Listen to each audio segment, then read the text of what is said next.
And I can tell you with no uncertainty that miracle cures are no laughing matter. I bid you good day, sir.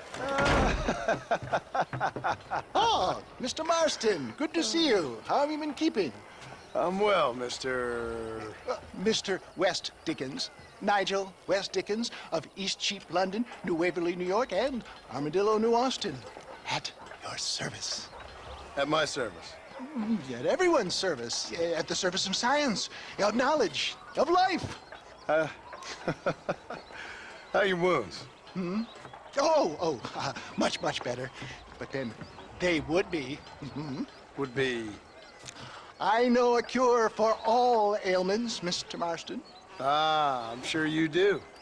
And I'm sure for just $2 an ounce, I could live forever.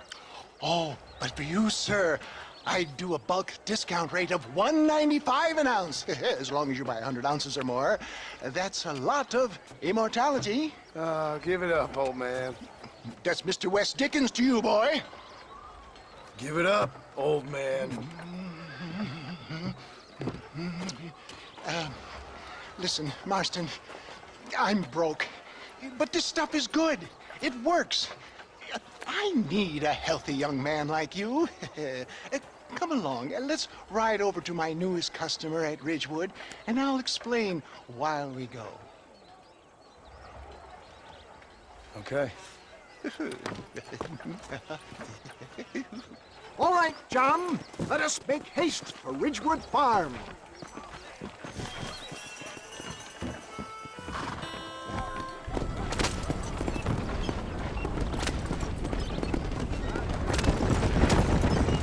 I heard about you, Mr. West Dickens. And I about you, John Marston. Hoodwinking the weak, gullible out of their hard-earned money. For the love of God, try to stay on the road. Stay on the road. You're going to destroy the merchandise. My dear boy, it is you who is gullible, if I may be so bold, for heeding such ill-informed scuttlebutt. You're as full of wind as a horse with a collar. I have been blessed with the gift of language, and for that I will not apologize. But the West Dickens elixirs speak for themselves. My thousands of happy customers attest to that. If my tonic is such a sham, how do you explain the fine fettle in which you find me? Last time you saw me, I was knocking at death's door. You should thank the doctor for that. I reckon you were acting it up worse than it was. Act I can, John. A more convincing fellow there has never been. Get back on the road! We'll have nothing left by the time we get to Ridgewood. And so shall you. Prepare Iago for Cassio. For the love of God, try to stay on the road! I don't like the sound of this. Showmanship, John. The flourish. The bow. We are operating in a competitive marketplace. Our product must stand out. And how does this involve me? We're going to use your God-given talents to our advantage. I'm really starting to I'll regret drop this. you off at the outskirts of Ridgewood. That way, it won't look like we came together. Once I'm set up, saunter nonchalantly into the crowd that is sure to be forming. Eventually, I will call you up to try my tonic. After extolling the virtues, I will have you perform a few feats of wonder to amaze and impress the paying public. You hop out here, John. Follow me in on foot.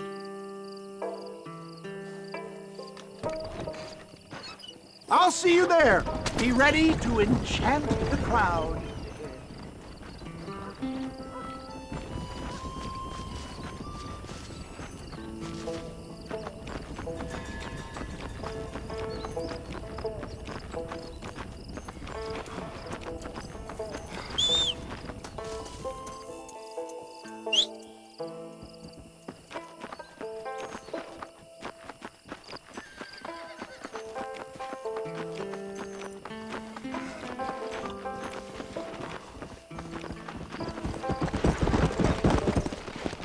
Let's go!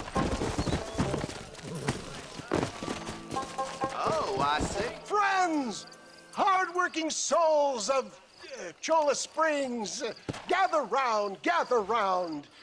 Do you suffer from rheumatism, lumbago, acute chronic sciatic, neurologic, or inflammatory pain? Well, I represent the only company that makes the genuine article that cures headaches, neuralgia, earache, toothaches, backache, swelling, sprains, sore chests, swelling of the throats, contracted cords and muscles, anxieties and ravaged nerves, stiff joints, wrenches, dislocations, cuts and bruises, and it adds vitality and vigor to the healthy man. But can you prove it, old man? Oh, I'm sure there's some customer here who could prove the qualities of it by taking a drink right now. You, sir, come up here. Step right up.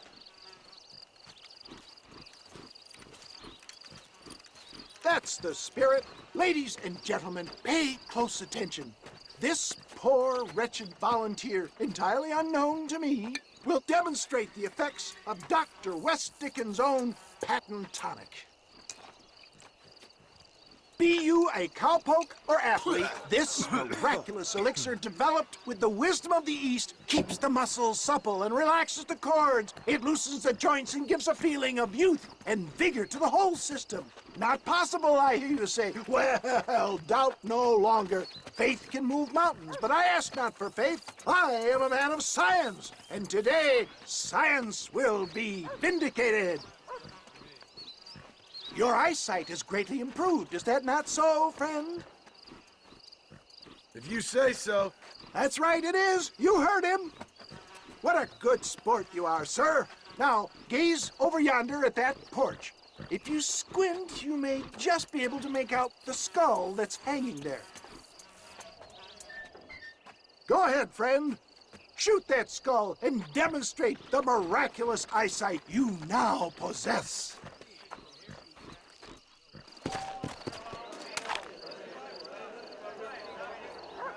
Remarkable! The eyesight of an eagle, granted by imbibing Dr. West Dickens' own patent tonic. Anybody can make that shot. This man is a fraud. If your eye's so damn sharp, why don't you try shooting my hat out of the air? My friends, our test case has been challenged to shoot a gentleman's hat out of the sky above our heads. You can fool these people, but you ain't fooling me. Right. Let's just see how sharp you is with a moving target. Right, friend. Here comes the throw.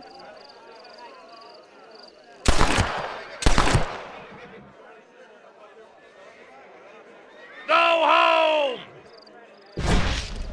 Ha! What'd I tell you? Do not write him off yet. He is still adjusting to the powerful tonic. Well, you want to try that again, sharpshooter? Come on, then. Get ready. He's about to throw it. You're more cook.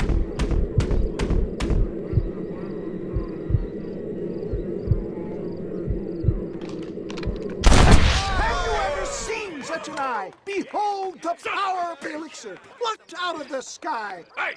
Hey! What? You think you can put a hole in a man's hat and just walk away, do you? Well, it don't work like that around here, mister. Come on! Are you a man or not? A challenge of battle has been offered to our volunteer. Let the battle commence!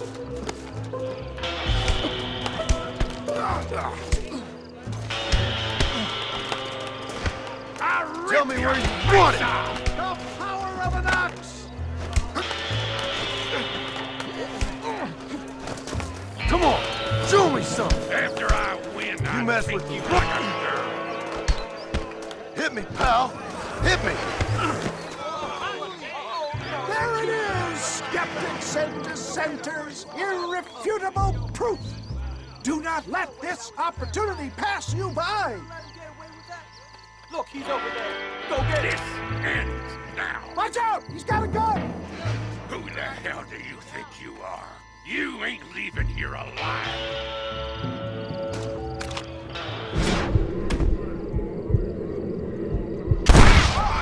Marvelous shot, dear boy. The kind of deadly accuracy that can only be afforded by the West Dickens elixir. Come, I have plenty for all. You'll be fine. Get out of my way. Hey, where are you going? I want to Get me a bottle, please. One of them, right? Yeah, no harm in trying one bottle, I suppose. Well, I think that went kind of well, don't you? I'm just glad that my normal job involves either chasing after cattle or murderers. Not the likes of you, mister. Don't be like that. Now, if you'll excuse me, I'd like to say my goodbyes, head on back to the real world. Wait, sir. I've been thinking about your predicament, and I think I may have an idea. I've been thinking I could be your cunning Odysseus. Beware of the Greeks bearing gifts, sir. Williamson had better beware. We will make them into Trojans. I don't rightly get you. I want you to go and see my old friend Seth. He can come across as a little curious, but I'm sure you two will get on. He's most often found at Coots Chapel. He's very devout. Why see him? Because between him and me, we can get those gates to open for you, and you can walk right in, just like in Homer's great Trojan yarn!